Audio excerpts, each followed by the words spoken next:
Hi, I'm Chris. And I'm Jeremy. And I'm Fergal. And we're from Movie Smash. Comic book movies are having a golden age right now with the MCU. Movies based on comics aren't necessarily a new thing, but they're a big thing. Join us every other Tuesday on Movie Smash. We explore these movies and find some hidden gems. Every other week, we revisit some of the best. And some of the worst movies based on comics or graphic novels. Was Green Lantern as bad as you remember? Heck no! Is Time Cop the most accurate time travel movie ever created? Absolutely. Was Mystery Men way ahead of its time? Should they be revisited? Should they be forgotten? Join us on Movie Smash and find out. Listen wherever you find your fine podcasts.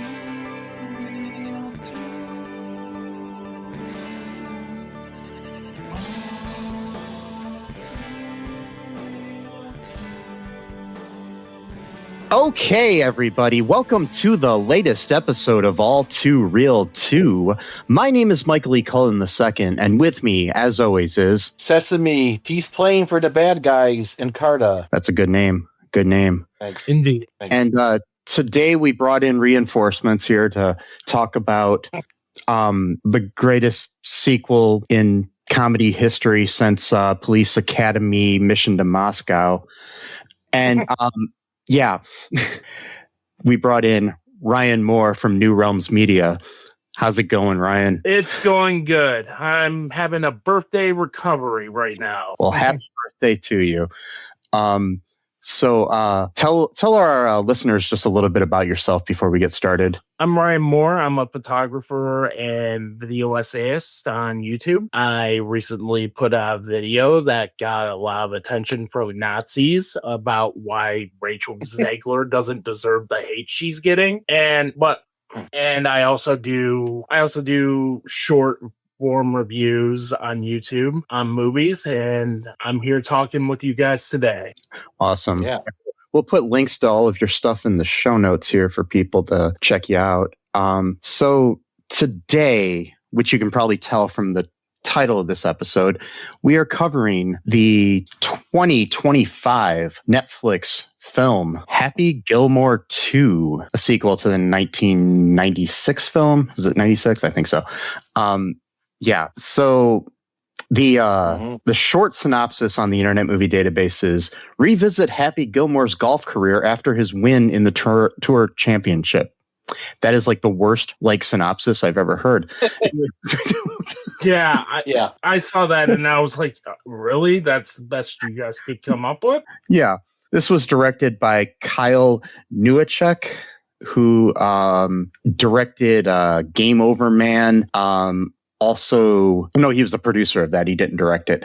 Where's his directing credits? I got the producer credits up first. He directed the episodes of the TV series What We Do in Shadows. He directed the TV series Bookie.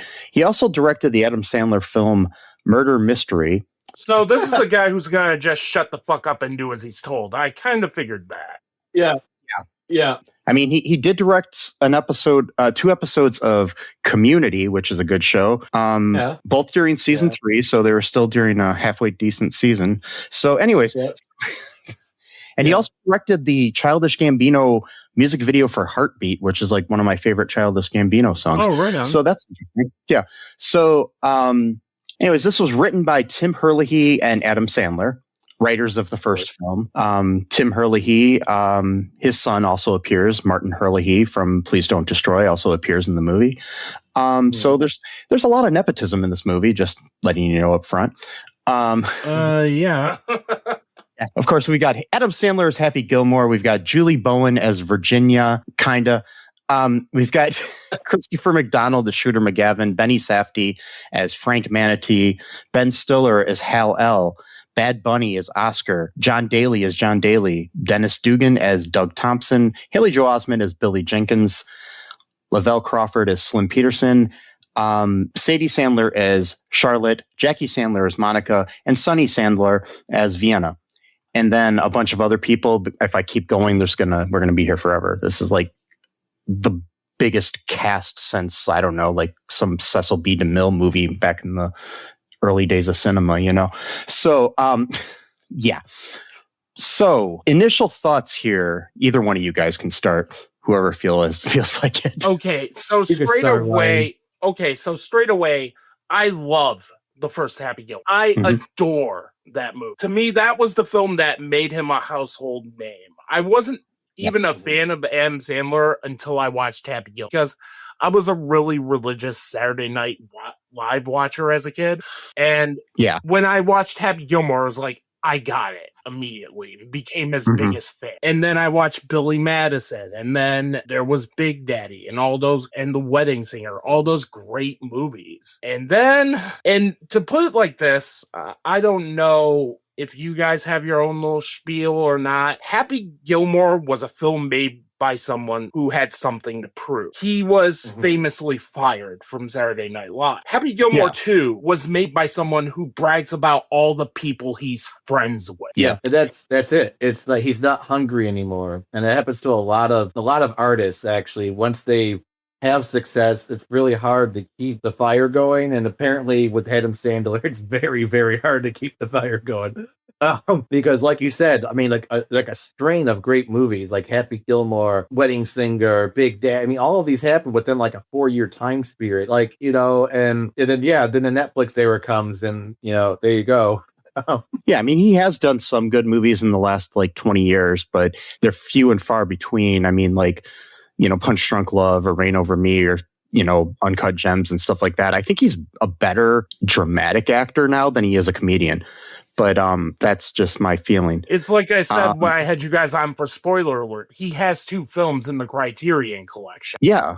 It's just like, I don't know. I mean, this movie had like, this is like one of those movies that if they made the sequel like maybe 10, 20 years ago, I could see maybe it working. But sometimes a movie should just be left alone as a single movie. You don't have to create a series of films or sequels to everything. And especially with this whole nostalgia bait bullshit that we have a lot of lately, where you get some good movies, but the majority of them are kind of crap, you know? So, Happy Gilmore 2 to me is but this is like the crappiest of crap. Yeah, it is. Happy Gilmore to me is basically the modern day Caddyshack 2. And even then, the main character, Jackie Mason's character in that film, was woke as fuck, as his goal was to build low-income housing near Bush. Yeah.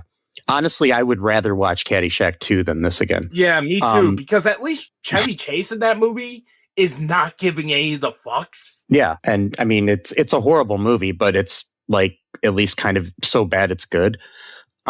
This is just so mediocre that it's like forgettable. It's such a, I don't know. I want to say it's forgettable because I'm just hoping I'll forget it, but... What's frustrating about this movie is that there is a really good movie hiding in here. Yeah, there's 2 really good movies, in my opinion, hiding in here. And I mean, one of the things, it feels like they took 2 movies that they wrote and smashed them together. Yeah. And created a mess that was completely disjointed and only connected by cameos. Exactly. It's like you could tell like one of those drafts you're talking about was clearly written in like 2009, 2010 when Jersey Shore was popular. Yeah. Jersey Shore. I hung out a whole week with Angelina from that show. Oh, wow. I had to follow her around with a camera for a week. Holy fuck. In Toledo. How? She was in town for something. She was, there was a Halloween party for Andrew Z in the morning, and I was his official videographer. And I didn't get paid or anything, but I did get a lot of free meals because everywhere we went to eat, I got free food. There you go. Yeah.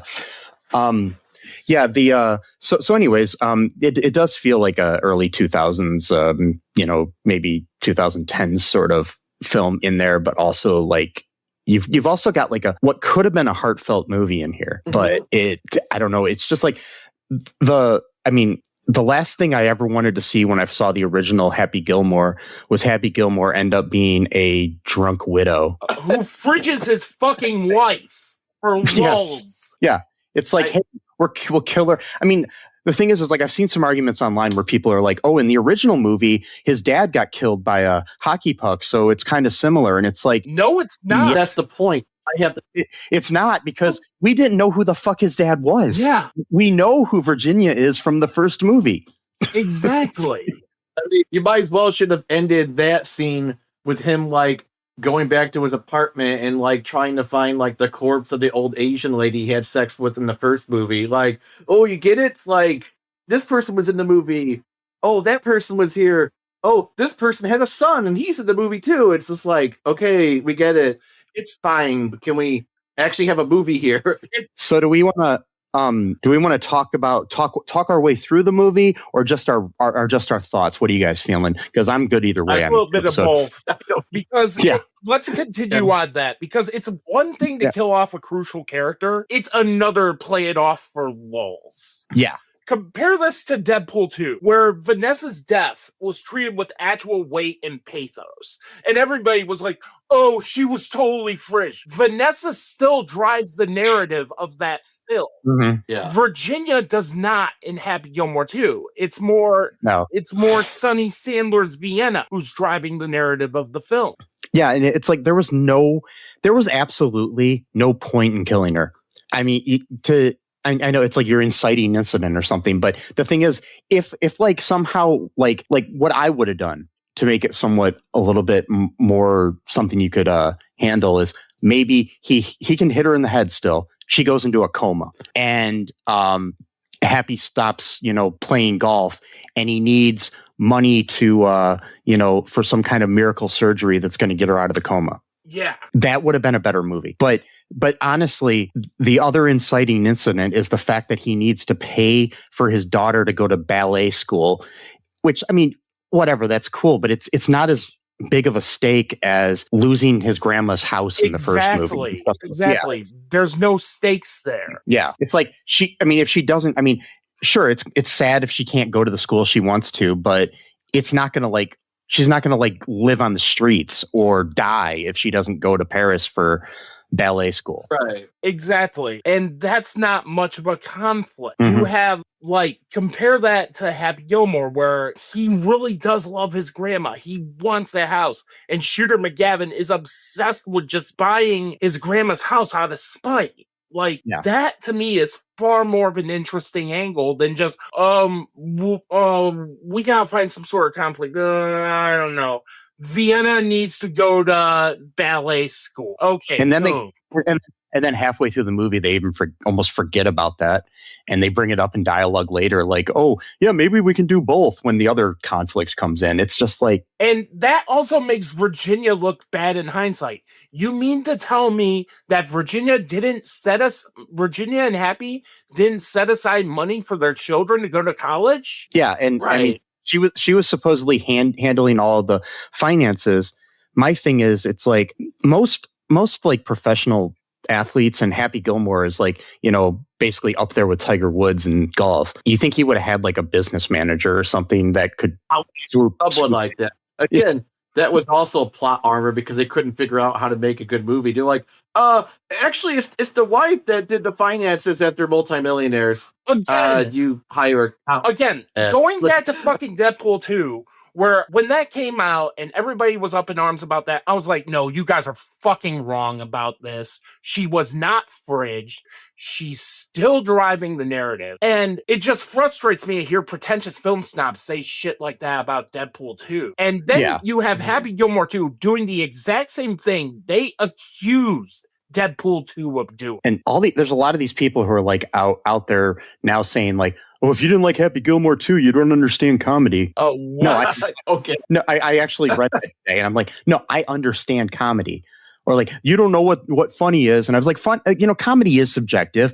I mean, my thing is like, if you who are listening to this enjoyed this movie, more power to you. I don't understand how, but it's not like I was expecting to go into this and get like, Citizen Kane 2 or something, but which would be weird. But this is, but I was expecting a Happy Gilmore 2. The movie's a half hour longer than the original. Yeah. And right. and there's too much going on. And there are 13 flashbacks and at least 88 cameos in this movie. Yeah. I mean, come on. This film for me is what film critics in 1996 thought the original Happy Gilmore. Mm-hmm. Yeah. I mean, it's not like I'm acting like Happy Gilmore is the greatest comedy of all time. It's a great movie, but it's not like, the end all and be all of comedy films. Exactly. But it's still a classic cult film, that people liked, especially when you're like a teenager watching it. I mean, I was probably about, 18 or so when it came out, but still it was right around my wheelhouse. And it's just, that was when I liked, because I loved Billy Madison. And so, and I liked Sandler on SNL a lot. Yeah. So Happy Gilmore has timing, good performances, like actual filmmaking drop. Like you even see Lynchian elements with the Happy Place stuff. Or hell, Francis Bay, one of Lynch's regulars, is in that film playing his grandma. I know. It's like the thing I'm trying to figure out is Dennis Dugan is in this movie, but he directed the first movie. Why didn't he direct this one? Yeah. Exactly. Because maybe because Dennis Dugan would probably be like, maybe we could cut some of this out, take this back to the beginning, back to basics. No, here's this 2-bit TV director who will shut up and do as he's told. I mean, Dennis Dugan did win the Golden Raspberry Award for Just Go With It and Jack and Jill. I mean, the man is no Spielberg or Landis, but that's the thing. Like, when they keep doing these flashbacks, and when you see this clearly digital shot on instances where it's shot on green screen scenes, and then they're pairing it up with the clearly shot on film Happy Gilmore, it's like the instant comparison as to why Happy Gilmore is great and Happy Gilmore 2 sucks. Yeah, it's like the thing I understand, like they had some flashbacks to Happy hosting Saturday Night Live, and they like green screened him there. My thing is couldn't they just spend a day on the actual set of Saturday Night Live, because Sandler knows the people there. Also, if that wasn't the case, they have actual footage of him hosting Saturday Night Live from not that long ago, and from him being a cast member on the show. So it's like, why couldn't they just use the actual footage? Yeah, and for some reason, like one of the hosting gigs on that, he's wearing a Weekend wig. He's pulling an Adrian Brody and introducing the Weekend. Yeah. Like Adrian Brody famously got banned from Saturday Night Live because of that. And the thing is that was so long ago. Who's going to understand that reference? Like a lot of the things. So like with the flashbacks, for example, you've got this, you show why something that you're going to kind of reenact right now is funny. It's like, my thing is like, if you've seen the original Happy Gilmore, you don't need to revisit that movie in this movie. Yeah. But if you're trying to go for new audiences, you shouldn't rely on so many jokes that they need to have watched the first movie. Exactly. All right, let's do another compare and contrast here. Compare this to Cobra Kai, which does the same thing, where, the Cobra Kai is clearly shot on digital, but one, it's genuinely well made, and two, the clips used kind of play as memories for Daniel LaRusso or Johnny Lawrence. It never feels like they're just doing it for pandering fan service. And it's these are like jump cut to the original movie. It's not even really kind of implied that these are like Happy's memories. Exactly. They're just showing the clips. Basically doing an applause sign to show the clips. Yeah, and it reminds me of like in a lot of ways, like one of those really bad like clip shows from like Family Ties or something, where it's like, hey, remember that time we all got stuck in the fridge or whatever, something stupid like that. You know what I mean? It's not that they did that, but you know what I mean? It's like, hey, remember that time when Dad almost lost his job? Yeah, one of the videos I'm working on is a 25-year anniversary retrospective on Clerks the Animated Series. I had to put that in the back burner due to personal reasons. And the second episode's the clip show episode, and it's one of the most genius episodes of television you will ever see. Oh, because it's just poking the absolute shit out of the clip show episode. Yeah, it's like there's a clip show of Community that's like that too, where they create all new clips for episodes. Yes. never happens. that. When you the first time you're watching it, you're like, wait, did I miss some episodes? And no. So yeah, it's that's a clever way to do the clip thing. But I mean, and you can, like you said, with Cobra Kai or something, like you can do something where you actually show the thing that happened. Like even on so like I'm one of my guilty pleasures is General Hospital, the soap opera. Sometimes they'll recap something that happened by having somebody kind of remember what happened, and they do it in a better way than Happy Gilmore 2 did. Yeah. So like if you didn't see a couple weeks ago that so and so shot this person, or somebody had an affair with somebody a couple weeks ago, they'll show a clip of that thing, but they do it in a way that doesn't kind of jar you out of the scene. This just does. Let me put it to you like this. Like, we are 22 minutes and 47 seconds into this, and we're still talking about the first, 5 minutes of this film.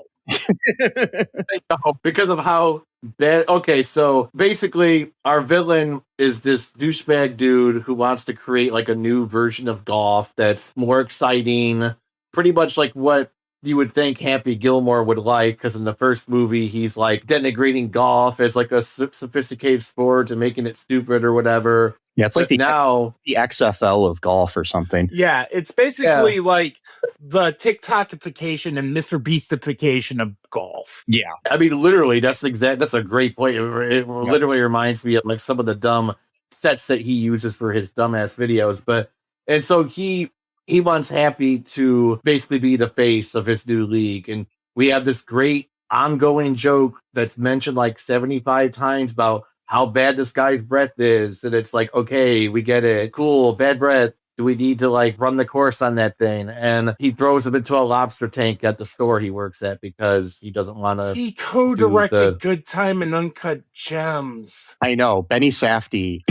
Two of my favorite movies of the 2010s. And so there were so many people in this movie that were wasted other than Happy Gilmore. But sorry, that was a bad joke. But oh man. But there were he wasn't horrible in this movie, but it was just so badly written that some of the acting is good in this movie. And some of the people, John Daly, I'll give it to him. Yeah. The golfer. He's hilarious in this movie. Yeah. He was kind of like the real life equivalent of Happy Gilmore. Yeah. And it's when he and then also Bad Bunny, in my opinion, are the two best actors in this movie, and neither one of them are actors. Yeah. You've got problems. Yeah. And Bad Bunny actually wanted to work on this because he was supposed to be in a Spider-Man spin-off movie. And that ended up getting thrown in the trash because the Sony's Universal Marvel characters is now dead. And I'll tell you this, Bad Bunny is one of the best hosts of SNL in recent history. So, and he's and I watched it a second time around. First time around, I thought, oh, this is just cynical social media baiting, having Bad Bunny in this. And second time around, it's oh, he's actually really good in this. And you could tell he busted his ass for this role because I saw something to the effect that Bad Bunny did this for free. Oh, really? Because he worked closely with Adam Sandler to get this part right. That's cool. I feel bad for him that this is what, but still, he was good. But I kind of feel bad that this is the movie. You got also, I think it was kind of cool that you got Marcelo Hernandez from SNL playing his cousin too, because the two of them work off each other really well, and they did on SNL a lot too. So it's good that way, So yeah, but you've got so many normally good heavy hitters, and when it comes to comedy, I'll say some of them are not great now, but we're at one time John Lovitz and Robert Smigel and I guess Rob Schneider to a lesser extent, making these cameos in it, and you've got people that are actually funny, like Lavelle Crawford or Haley Joel Osment sometimes. Regardless of his life right now being crap, and Kevin Nealon and, people like that are Ben Stiller, but none of them were good in this movie. Yeah, exactly. And even then, some of those cameos are on screen for 10 to 15 seconds.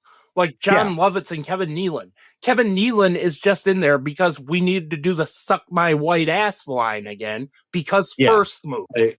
Yeah. Or him saying psycho. Oh wow, you remember he said psycho in the first movie? Oh, do you remember the caddy that he choked in the movie?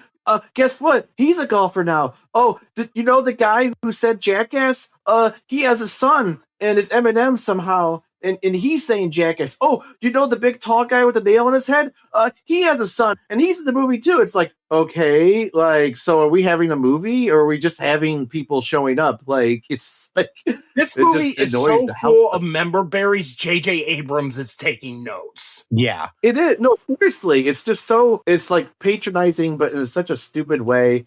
And you got like just the whole, anyway, we're focusing so much on the first 5 minutes of the movie. It doesn't matter if we're all over the place, but it's like, you know, you got Steve Buscemi in here and he's like wasted. You know, he is. Like, it's such a but I mean, I think the people that were actually utilized halfway decent are Eric Andre, Martin Herlihy, and Margaret Qualley.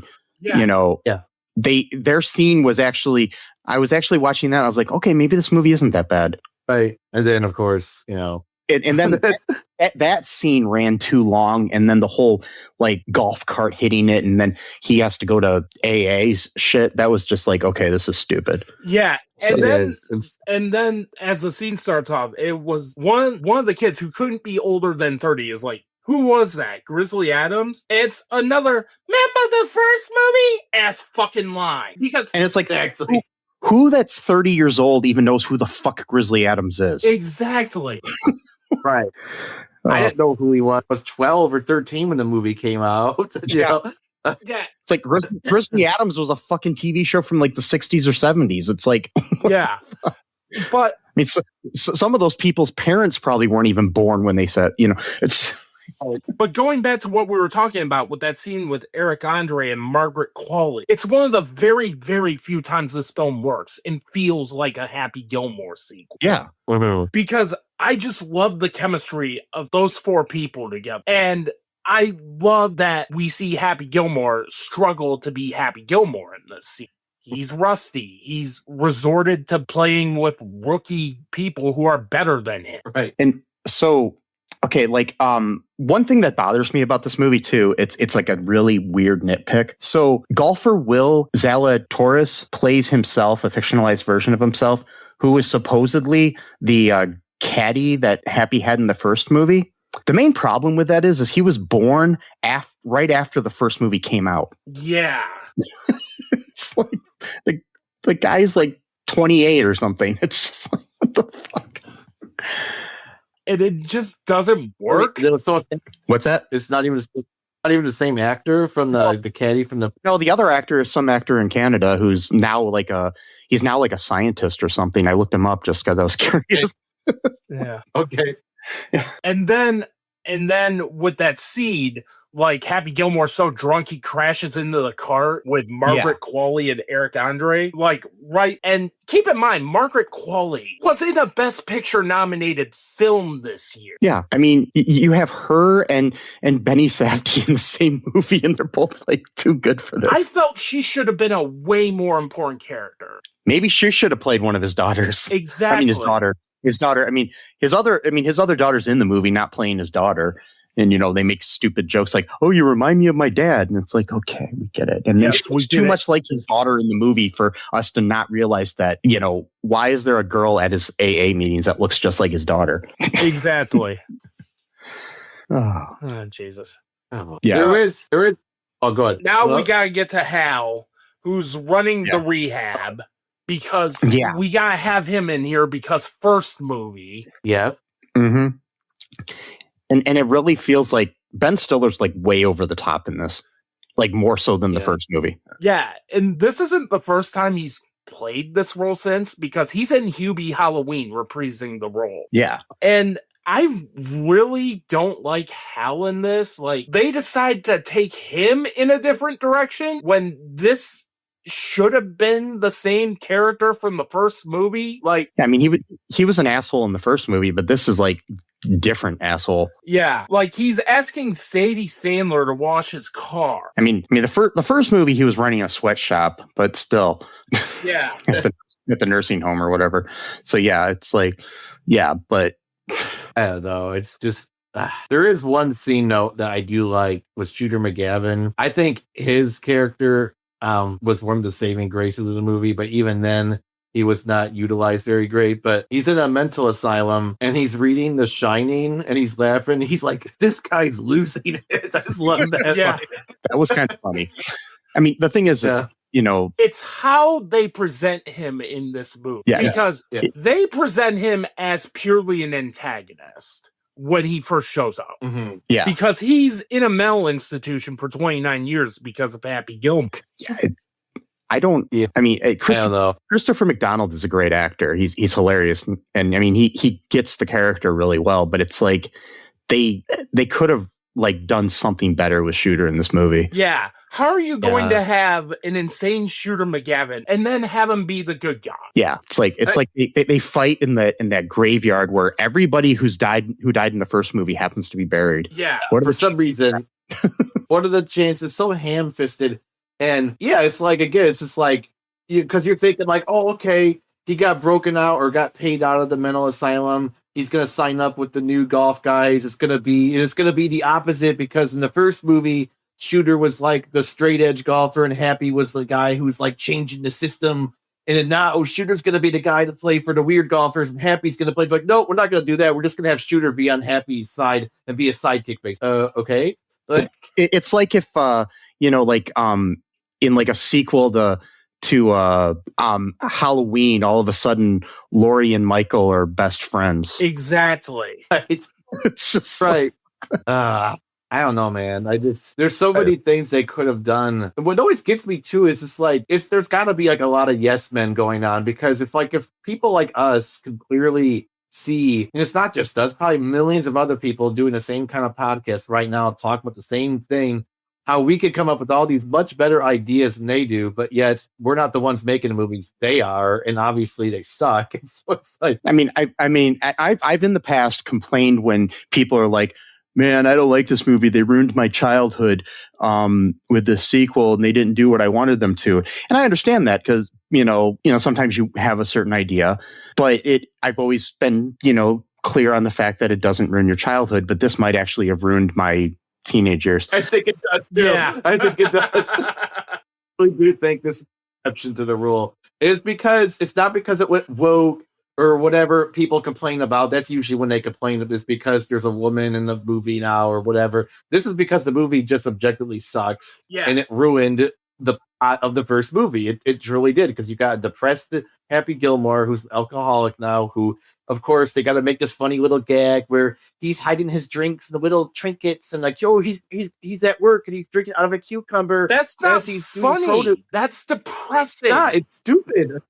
And the thing is like you have that aspect too, like where he's this like alcoholic who is going to AA and trying to recover from himself. That's one thing. But then you have on the side one of your comic reliefs in John Daly drinking hand sanitizer throughout the movie after Happy is like struggling with his alcoholism. It's like, read the room, people. Exactly. And there is a good movie about Happy trying to come to terms with the loss of his wife and overcoming the struggles he had to endure while trying to maintain his sobriety. It's just that Netflix prioritized cheap nostalgia over a quality story. Mm-hmm. It's like you can do a sequel without flashbacks to the original. It's or like callbacks to the original. I mean, sure, you got to have some, but it's not like you have to have a callback, a cameo, and a clip from the original movie every like 40 seconds or whatever. All right. For instance, to kick off my birthday on last Friday, I went to go see The Naked Gun, and that movie was fantastic. It clocked in and out at 85 minutes. It pays homage to the original film, but they aren't showing clips of Leslie Nielsen to remind you who he is. And this scene is so goddamn funny that I blinked and I missed that Priscilla Presley makes a cameo in it. Yeah. That's, that's what you got to do. I mean, like it is like the J.J. Abrams effect too. It's like how, like The Force Awakens is basically A New Hope. Yeah. And I'm just glad that they didn't do flashbacks in that. Can you imagine like... like there would be like, hey, remember Luke? Here's him, destroying the Death Star. Hey, what it's like. Yeah, just like, and that's what the Rise of Skywalker was. Yeah. Because God forbid they do something different with The Last Jedi. Yeah. I love Last Jedi is the best Star Wars movie to come out since Disney took over. I mean, Rogue One's good too, I guess. But and Rogue One's even better after watching Andor. But yeah. By the way, the first Happy Gilmore movie was removed from Netflix shortly after this film was released. Yeah, what's that about? Like, it's I saw an ad on my Fire Stick that it's on Stars now. They probably had like some kind of like a licensing, deal with it. And I mean, the thing is, it's like, why wouldn't you try to keep it longer? It's like they did a similar thing, and I know it's something kind of different too, but like they were, I think Full House or something was on there, and then they greenlit Fuller House, and Full House went off of there. Yeah. So it's like, or no, it wasn't Full House. No, it was that 70s show went off, and then they greenlit that 90s show. Yeah. I completely forgot that 90s show was a thing. Yeah, I know. I actually kind of liked it, but only because I was a teenager in the 90s. So, but it's just, but I thought it was bad, but I liked watching it just because. Yeah. I'd rather watch that 1,000 times over before I watched this movie again, though. But, yeah. It's like, sorry, ladies, you can't watch Happy Gilmore 1 on Netflix, but fear not, you can watch Happy Gilmore 2. It's like, what? Yeah. And this is why physical media is important. Yeah. Yes, it is. Yes, absolutely. Did I ever tell you a story about Amazon Prime? I bought Star Wars movies this like 6 years ago or something. And I went to watch it like a few weeks later. And I was like, something seems different about this. I don't really know what's going on. And I looked into it. Basically, it just decided that if they took away my version of Star Wars, and then they just replaced it with a different version, like a new edition. And I'm like, okay, no one could break into my house, steal my DVD, and put another one in its place. Like, you know what I mean? But like with Prime, they could just decide, like, no, don't care. Well, I know where you live. Well, you can do it, yes. But like, Sony's not going to break the house, probably not. Maybe they would, but probably not. And then like, oh, you know what? I don't like your original copy of Forgetting Sarah Marshall. I'm gonna do like a remix of it or whatever. I don't know. I just made that as an example. But like, but yeah, it's just like, and again, it's just like, like so all right, so we got this douchebag dude. He's trying to make this new golf league. He wants Shooter to join him. Shooter throws a cup of hot coffee in his face. This guy has a whole bunch of injuries throughout the movies. Get it? Violence is fun, kiddies. It's awesome. Like, throw him in. And he doesn't go back to like the mental institution after he throws hot coffee in the face of this guy who's like rich. Yeah. He runs away. Then he meets Happy in the graveyard and they get into a huge fight and then they become friends right afterwards. So, what this told me is that if I want to throw hot coffee in like Ben Shapiro or Logan Paul's face, I can, and I can get away with it. Right? only Happy Gilmore in a graveyard, though. If you don't do that, then okay. Yeah. It reminded me too. Talk about the cameos. Of course, if you got cameos, you got to have the Mr. woman. That was a funny little thing they did with that gravestone. Really, like, stupid. Like, yeah, I feel that felt oddly disrespectful to the original actress. Yeah. Because after all that's said and done, they focus on that specific gravestone and play Mista over it and hold on that. I'm pretty sure that actress was more than just that role. Probably. Not sure. I mean, like in that she was, but yeah. Oh, but still, the fact that they had to be so ham-fisted. I mean, because even like, not only that, like they had a recording of her going, Mista, save me or whatever. But then when they're fighting, I don't know if you heard this or not, but then when they're fighting, and then it goes across one of the gravestones, and you hear a faint jackass. Like, oh, remember the guy said jackass? It's like, do we need like my friend like Dave? He always used to have this joke like the difference between Mad TV and SNL, and like I like Mad TV. Don't get me wrong, but he was like the difference is like SNL is kind of like they'll tell some jokes. Mad TV is like joke, like this is what you're supposed to laugh at, type of thing. Which is I like Mad TV. I'm not making fun of it, but like that's kind of what reminds me of like remember this lady? It's supposed to be funny. You're supposed to laugh at this joke, right? Here, laugh at this. This is like you said earlier. Kind of like playing for the bad guy. Like on Mad TV, they would have that Mrs. Swan like every week after she got popular, where SNL's more like paced out. Like they'll have a popular character, and for a while there, they did kind of repeat them too much. But exactly. But they learned from it, and they didn't do it as often. I mean, I don't know. I guess there were a lot of like, but when you actually look back at it, there weren't as many episodes with those characters. You just think there were more. Exactly. But yeah. And then that tees up Happy hanging with the golf legends. And this is another scene that works. Yeah, it does kind of. Yeah, I mean, there's too many cameos in it though, but still it works. Yeah, I couldn't tell you one singular guy in that room, but no, I mean, I know Jack Nicholas or whatever was in there because they made the Arnold Palmer joke. Exactly. And that was that was actually one joke I found funny. Which brings us to Travis Kelce. Yes. Oh boy. I'm just gonna say this bluntly. He would not be in this movie if he weren't dating Taylor Swift. Yeah. This is a casting that screams, we need to hit every demographic possible. We need to get the Swifties to watch this. Yeah. This would have been Tom Brady or Gronk if he weren't dating Taylor Swift. No, I know. Yeah. Or maybe like an actor. Yeah. No, it probably would be someone sports related. Yeah. And I will tell you, I did kind of find because Happy has his happy place that he goes to.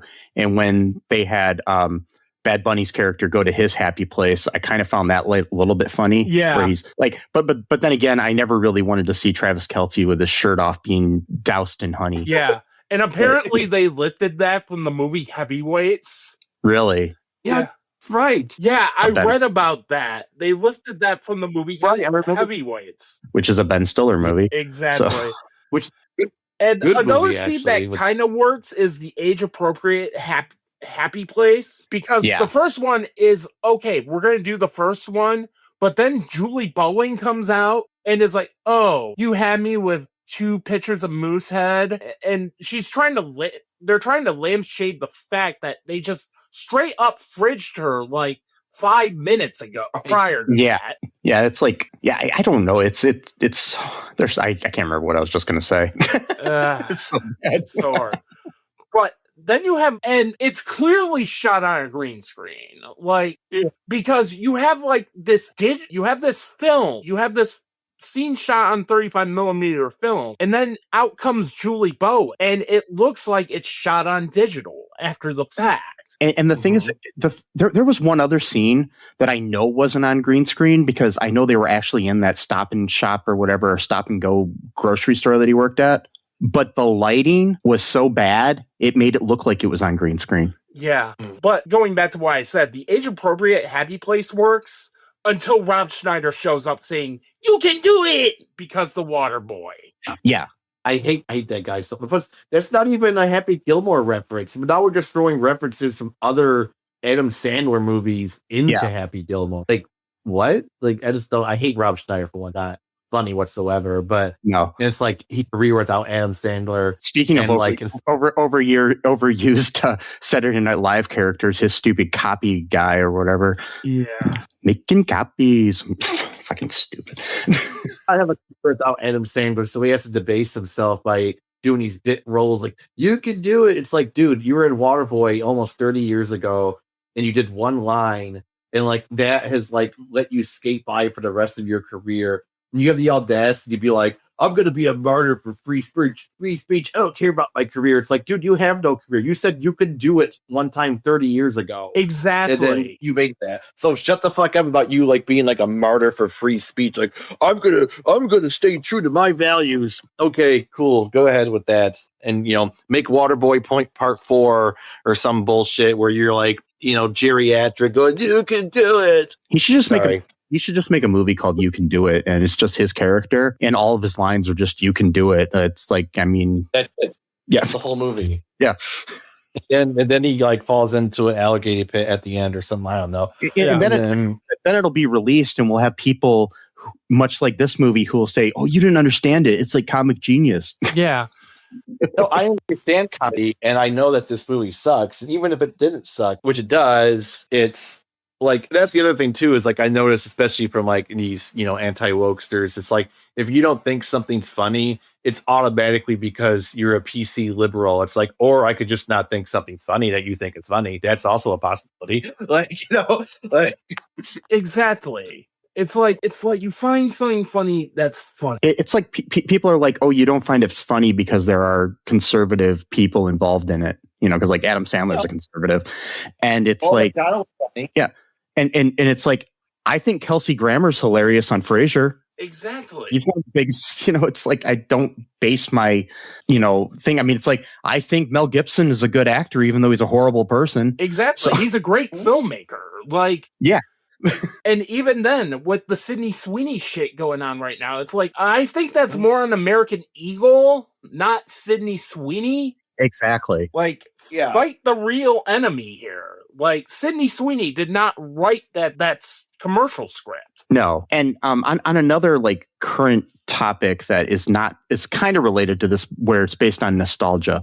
Okay, so the Sphere in Las Vegas is showing The Wizard of Oz, and they took the film and expanded things to fit the Sphere with AI adding in the background and some of the actors that are off screen, adding them back in and stuff like that. I saw that, and that made me sick to my stomach. Me too. I've been in a debate on a post about it with this guy for like a week now.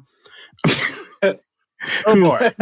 He keeps trying to tell me that it's the same thing as if they're just showing it on TV, and sometimes things are cropped for the size of your TV. No, it's not. It was shot in 133. Exactly. That's what I tried to tell him. I said, no, it's the right aspect ratio. And then he says, well, it's the same thing because you're watching it on something that wasn't intended to be watched on. And I was like, that's not the same thing. You're expanding the picture and using AI to do it. And that's an insult to the original artists of the film. Exactly. I don't think Victor Fleming or Mervyn LeRoy would be like, oh yeah, we should totally shoot this for the future. Yeah. It's like the thing was made to be in a square. It wasn't made to be in a curved building. I mean, talkies had just become a thing like 12 years prior. Yeah, and it's not, you know, and the thing is like sometimes some things should just be left alone.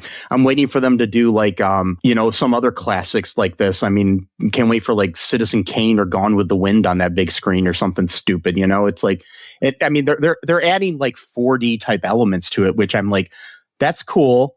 You can do that. That's not really taking away from things, or, you know, like where, I mean, actually, I mean, it's adding things. So is the AI, I guess, but it's just desecrating the original artwork, and it's like putting a mustache on the Mona Lisa or something. Exactly. And The Wizard of Oz was like a technical marvel for its time. Yeah, I mean it's kind of like what, like, I mean, in a different way, like where I will let it slide, where George Lucas went back and added things to his movies because it's the actual person who wrote the movies, but right.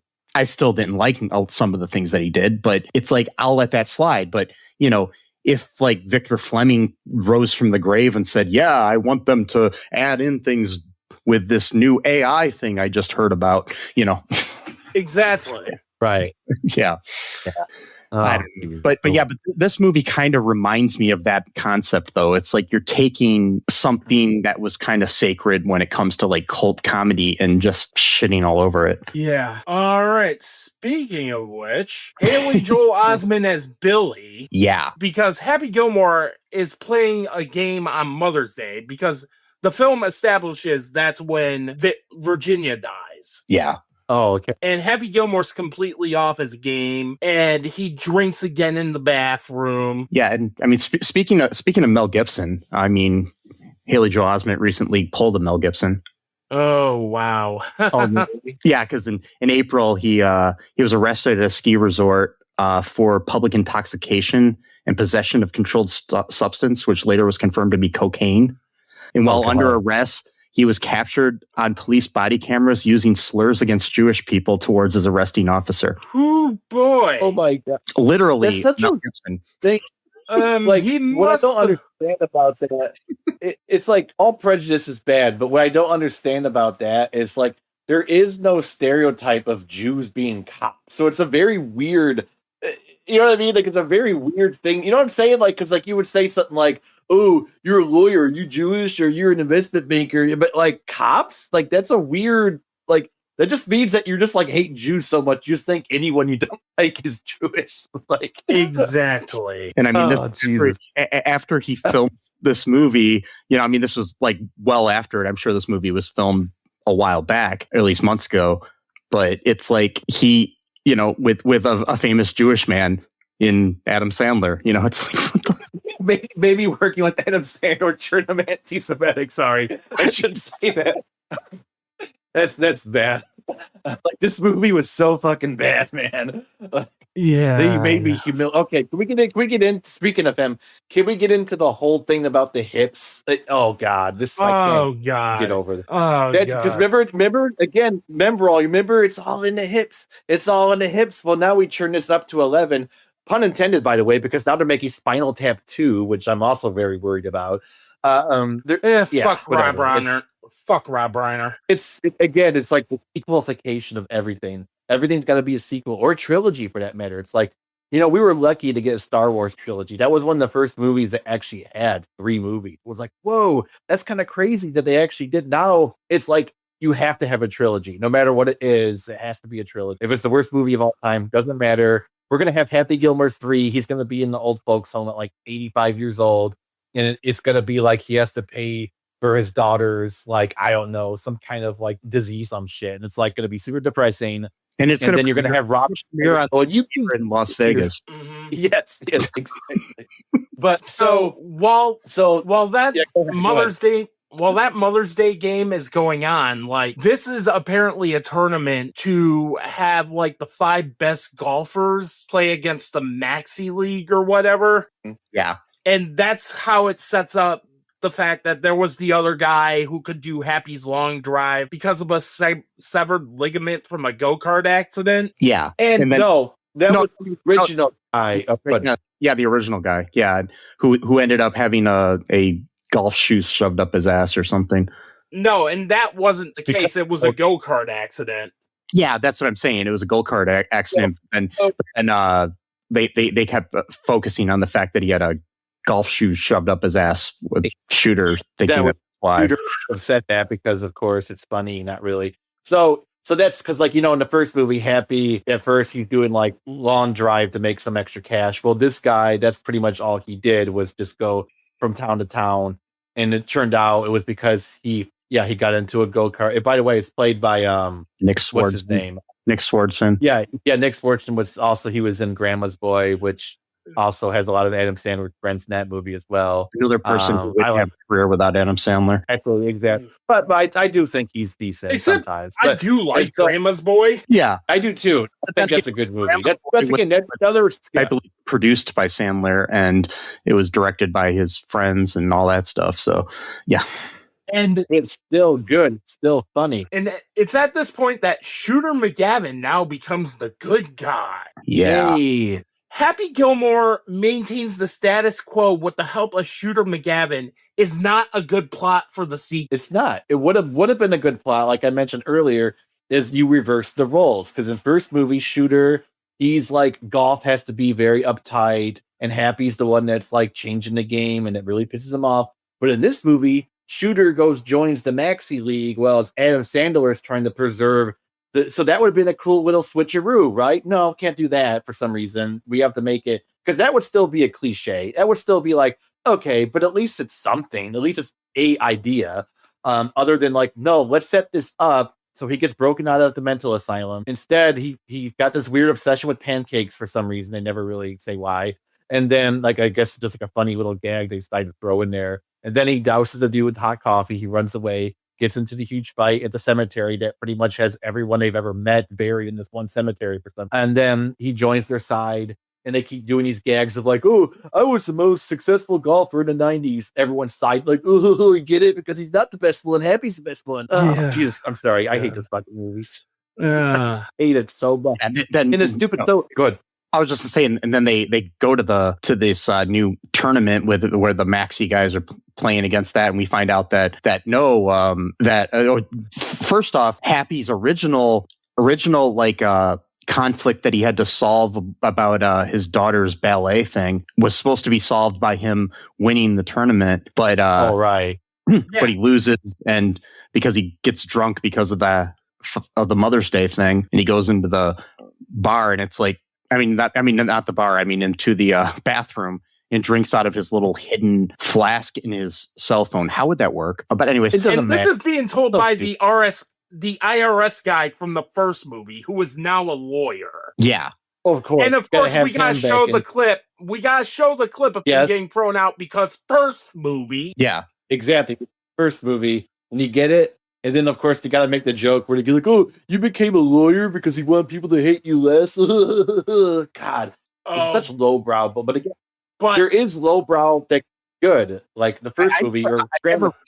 I never realized that the IRS guy was Robert Smigel. Yeah, I never realized that either. Yeah, who is like Triumph the Insult Comic Dog and the guy behind the TV Funhouse things and all this other stuff. I love that stuff. But he delivers what is fundamentally one of the worst lines I've ever heard in my life. And I rewound this line 6 times to write it down exactly in my notes.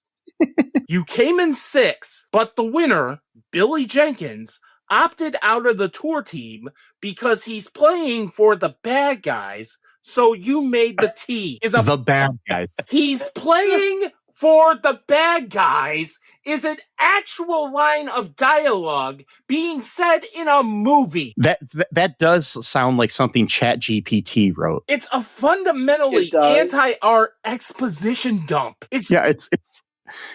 It'd be like so here in the galaxy far away in Star Wars, where who are we fighting? We're not fighting the Empire. We're fighting the bad guys.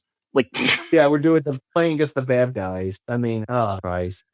It's one of the laziest. And then everyone, it's one of the laziest fucking lines of dialogue I've ever heard in my entire life. Yeah. And Netflix encourages this shit. Well, that's what I was gonna say, because you mentioned this too about something like they intentionally assume that people are just going to be looking at their phones while they're watching movies or whatever, and so they'll just have to write dialogue to explain what's happening so someone can hear what's actually happening in the movie. But guess what? We already have something like that called audio descriptions, so you don't really need that in the actual dialogue of the movie. But you also, it's I think that's part of why it's a half hour longer and you have all these flashbacks and stuff. It's to keep people on their platform longer. Yeah, it's about audience retention. Yeah. It's why the Stranger Things episodes are going to be feature-length movies. Yeah, that's not an episode.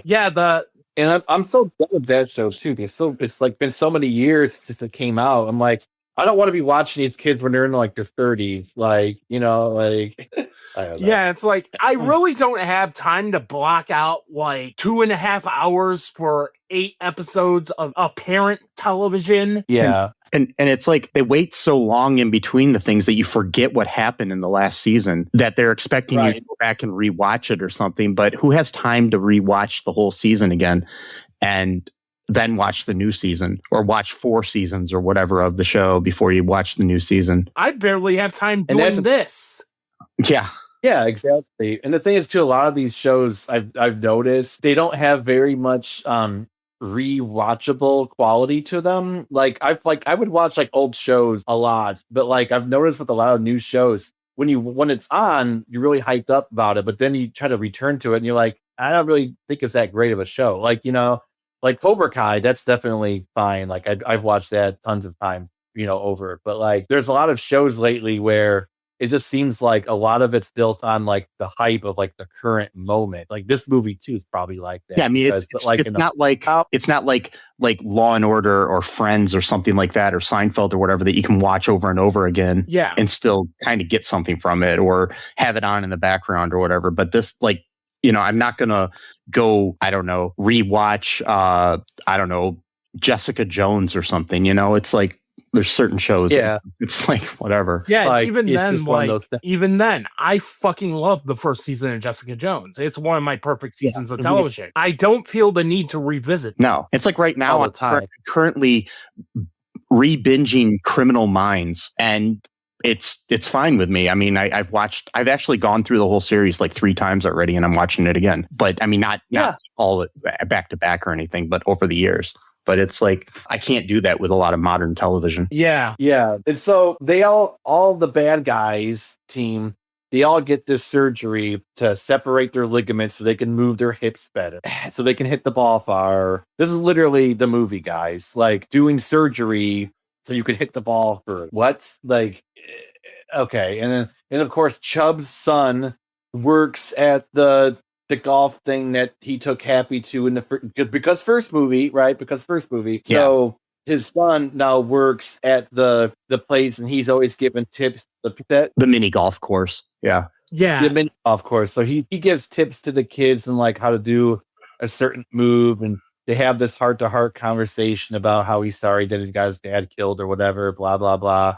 And he becomes, I guess, like a mentor now to Happy and the team, I guess, or something. Yeah. Like again, first movie. Remember? Yeah, and that's the thing. Like, there are little moments in this film that reminds me that there is a good movie hiding in here. Like that scene you mentioned, or the conversation Happy has with Vienna before that scene. That just proves there is a good movie in here. Yeah, it's there's like I said, there's like 2 movies that are good in this, like 2 plots that you could have expunged from this script and made 2 movies. They could have done Happy Gilmore 2 and 3 and just like fleshed out the 2. You could have a crazy plot about the Maxi Golf League and shit like that. And you could have the Happy trying to send his daughter to school shit or something. Maybe made it a little different, but you could have had 2 good movies. And I even like how Slim is training the golfers on how to play mini golf. Yeah. Mm-hmm. That was kind of neat. I like that too, where he's like kind of filling in the shoes of his father a little bit. But yeah, like Adam Sandler's daughter is actually kind of a decent actress, because like during that scene where he's getting drunk again, you can actually see her eyes welling up with tears. Like she's not even caring about the fact that she's not getting the money to go to school. She's worried about him. You know what I mean? Yeah, and like Sunny Sandler is actually really good in this movie. She was also in another movie called You're So Not Invited to My Bat Mitzvah. That's great. Which Adam Sandler's in it for like maybe 5 to 10 minutes, because let's be real, it's her bat mitzvah filmed with professional grade material made as a Netflix movie. Right. So it was like her real bat mitzvah? Pretty much. Oh, wow.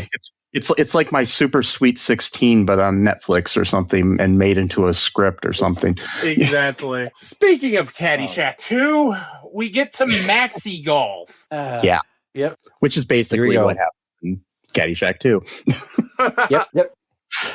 Because like they had these weird ass golf clubs and shit that will like target the trajectory of where the golf ball will go. And it's like these little James Bond ass fucking golf clubs they have. And it's like, remember when the first Caddyshack movie was about how these guys were kind of assholes? Yeah. It's like, and then when you get to the Maxi Golf thing too, you've got like your regular golf commentators. And then for no reason whatsoever, you have to have a Post Malone cameo as DJ Omar Gosh. Yeah. Omar Gosh. Haha, I get it. It's funny. Even then, Post Malone is playing himself. Everybody was talking about how great and how hilarious Eminem was in his cameo. He's playing himself in a shitty wig. Yeah, he's playing himself in a shitty wig and trying to be Joe Flaherty, and he's not, because Joe Flaherty was actually funny. And I mean, he's like Detroit represent and stuff like that. Obviously, he's playing Eminem. Like, I don't buy that Joe Flaherty's character was from Detroit. No, especially when Joe Flaherty obviously I mean, he did play somebody from Michigan in Freaks and Geeks. Exactly. So, I was wondering if that was the connection they were going to try to make, because he did play that character from that show. But and again, I don't think that's like a very tenuous connection at best. Yeah. Especially when Joe Flaherty is like a Canadian actor through and through. But one of the OG SCTV guys. Yeah, and you also have your like required cameo from that fucking chef guy. What's his name? Guy Fieri. Yeah, Guy Fieri's only in this because he's in Adam Sandler's contacts. Yeah, basically, I think this whole movie is just Adam Sandler opened up his phone book and was like, "Hey." Exactly. And they're coming out and it's like WWE entrances and shit. Yeah. And then the other guys are coming out. The pro golfers are coming out, and I forgot what the song was. Yeah, I don't remember. Yeah. That's what's frustrating about this, because Happy Gilmore 2 is so memorably bad and forgettable at the same time. Yeah, Yes. it's like, I don't know. Yeah, and I mean, you're like Maxi Golf people or like other cameos too. I mean, you got like Reggie Bush and some other people there. So, and then as the golf game actually starts, we're playing jump around because first move. Right. It's like you have all these needle drops to the first movie soundtrack. It's like, like Tuesday's Gone here and stuff like that. And it's like, I don't know. Let me reiterate, go see The Naked Gun. Go see The Naked Gun in theaters, please. Yeah, I might actually try to go see that. It's unironically one of the best films of the year. Like, if nothing else, when it comes to streaming, I definitely will watch it. But yeah, I don't know. But so then they have like all these like stupid golfing things on there, and then one of the guys gets hurt and has to be replaced by Shooter McGavin. Yeah, because we gotta have him in the movie somehow. And yeah, then it's Jenkins versus Gilmore, Haley Joel Osment's character, and there's no suspense to this at all. No, like, and that's the thing. There are no stakes in this movie. No, I mean the thing at the end. I mean, I was like, I thought that was actually. Would be, I mean, honestly, some of the things they had in the Maxi Golf, I would actually like to see somebody try to play if they actually existed. But in reality, and it's like, I mean, it's like I said, with like, in my notes I made here, I was like, it's like the film had, the first film had very few cameos and they worked, but they have a cameo in like every scene in this movie. It's like the SNL 50th anniversary where they brought in everyone in a 2-hour special. Right. And it keeps referencing all these other films in sports, and it just makes me wish I was watching those instead. Yeah. There's a reason why the Bob Barker cameo works and the Eminem cameo doesn't. Yeah. Because you expect to see Eminem in this movie. You don't expect to see Bob Barker in a comedy in the mid-90s. Much less dryly say the word bitch. Yeah. After the fact. Right. You've had enough? No, now you've had enough, bitch. And the thing is if you're going to have Eminem in this movie playing basically himself, make him himself. Don't make him the son of a character from the first movie. Exactly. It would have just been better if... Isn't this guy rich? Like, he probably would have had Eminem on his speed dial. Yeah. Like, couldn't he have just played Eminem? Yeah. Right. I mean, it's the same thing with the Maxi League golfers, because like I said, most of those are like, you got Oliver Hudson, Fernando Mario or something, Reggie Bush, Becky Lynch. They're all like famous in their own right, but they're playing characters in this movie. And it's like, I understand that you can't have all the cameos playing themselves, but it's just like, why not have those cameos played by golfers? None of those people are golfers. Right.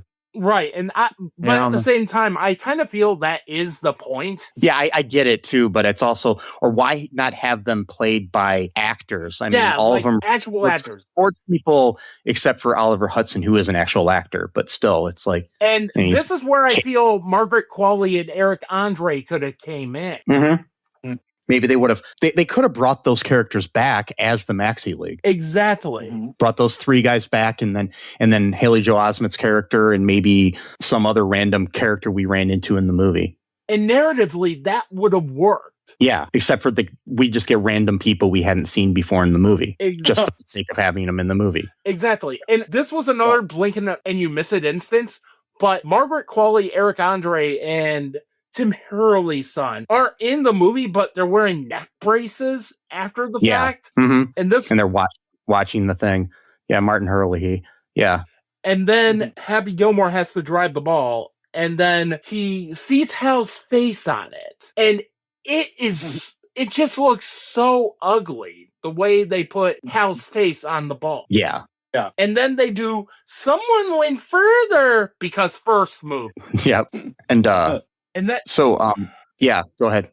And then you have like the big rotating golf thing where it's like you have to have weight on it to sink the putt. Yeah. And it's like, Happy's gonna win this. Let's just get this fucking over with. Yeah. Right.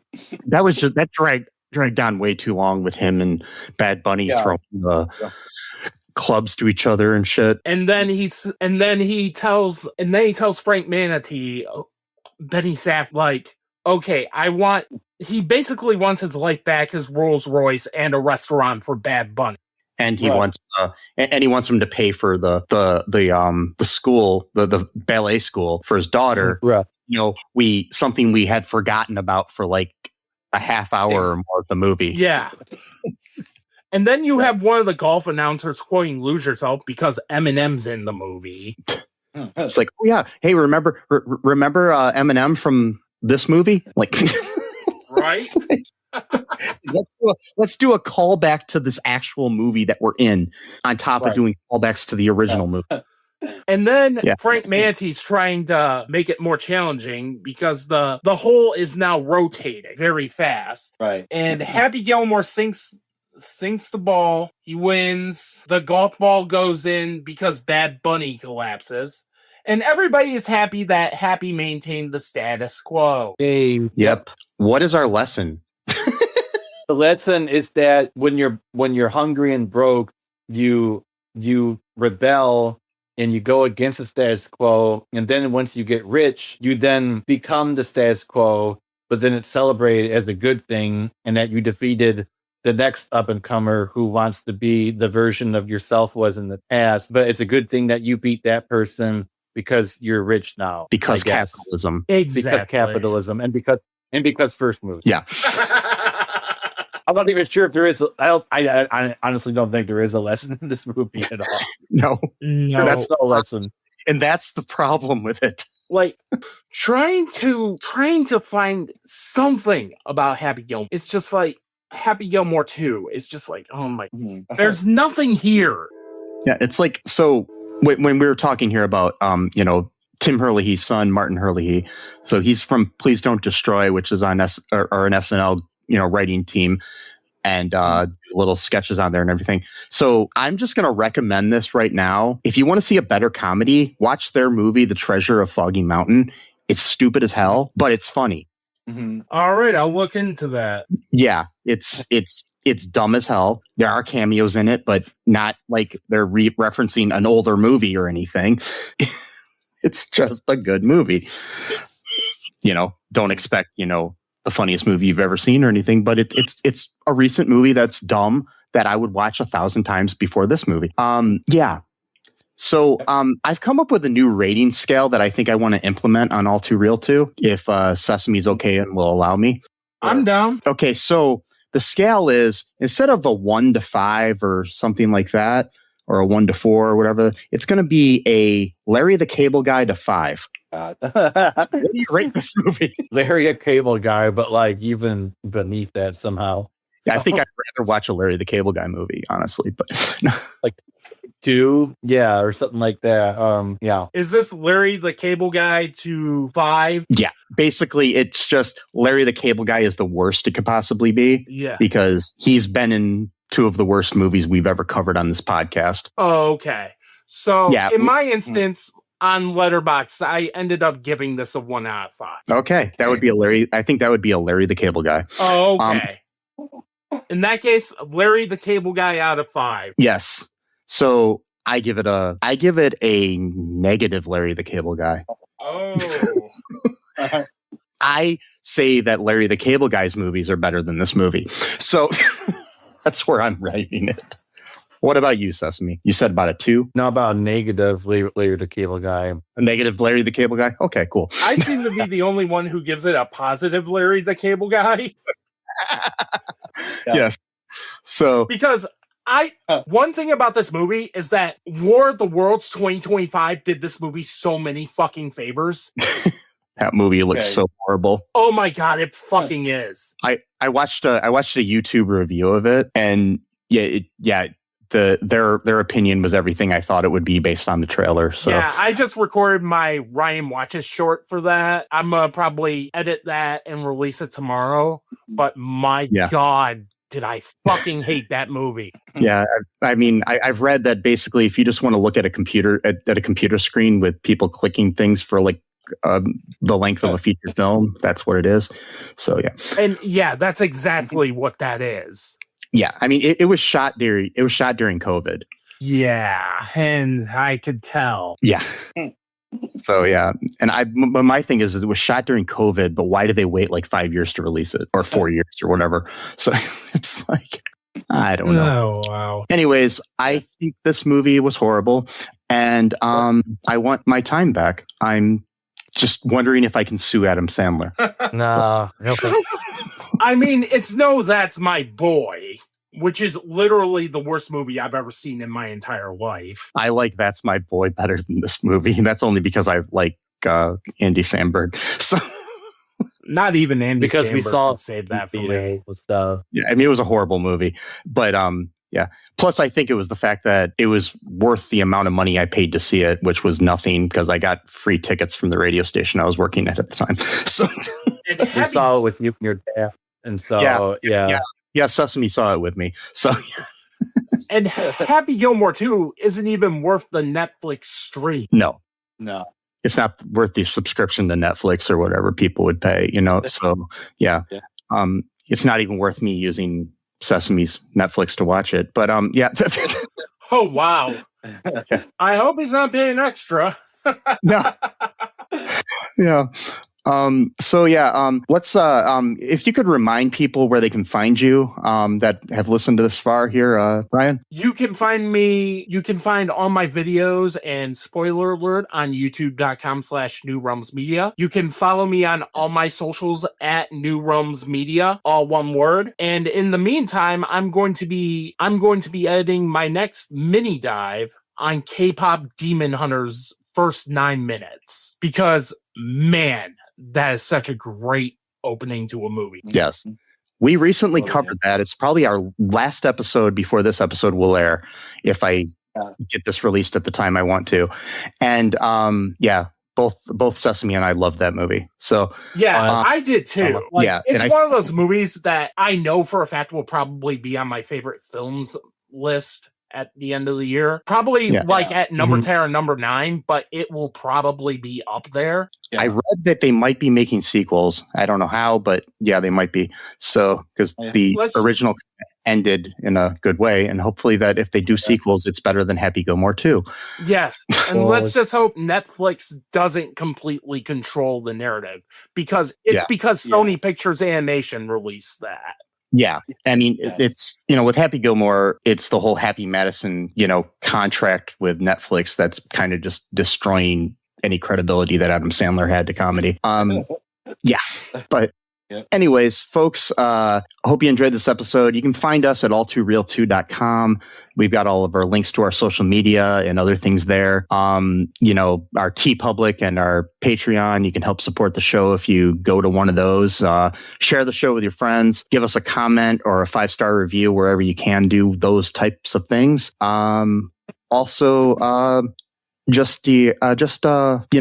that trans lives are human lives. No human is illegal. Free Palestine. Be different. Be yourself. Remember that I love you. I hate Happy Gilmore 2. Sesame and Ryan probably both love you. Yes, I love you all. And until next time, bye-bye. Thanks for listening to All2ReelToo podcast, a Cullen Park production. Produced and edited by Michael E. Cullen II. Music by Matthew Hawes. Subscribe and share the show. Visit us at cullenpark.com.